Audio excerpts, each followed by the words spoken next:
मौका मिले, काम रोज है, बहाने रोज हैं, नौकरी रोज है, जब जब मौका मिले अपने माँ बाप के साथ टाइम बिताओ, क्योंकि बिना आवाज और बिना आंसू के जो रोता है वो बाप होता है।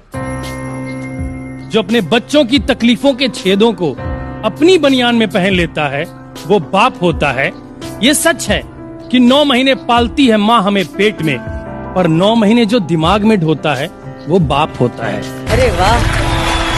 पहली बार अरे ये बाप बेटे का रिश्ता ना दीदी ऐसा होता है, माँ तो बोल देती है ना कि लव यू, बाप बोलता नहीं है। नहीं बोलता, और सच्ची माँ नहीं के लिए बहुत लिखा पढ़ा गया है, बाप के लिए कम लिखा गया है। मैं बाप के लिए 4 लाइन पढ़ता हूँ। पिता रोटी है, कपड़ा है, मकान है, पिता नन्हे से परिंदे का बड़ा आसमान है। पिता रोटी है, कपड़ा है, मकान है, पिता नन्हे से परिंदे का बड़ा आसमान है। पिता है तो घर में प्रतिपल राग है, पिता से माँ की चूड़ी, बिंदी और सुहाग है। पिता है तो बच्चों के सारे सपने हैं, पिता है तो बाजार के सब खिलौने अपने हैं।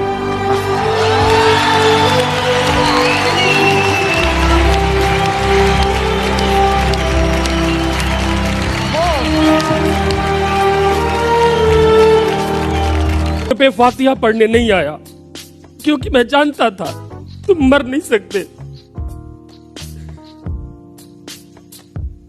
मैं तुम्हारी कब्र पे फातिहा पढ़ने नहीं आया क्योंकि मैं जानता था तुम मर नहीं सकते।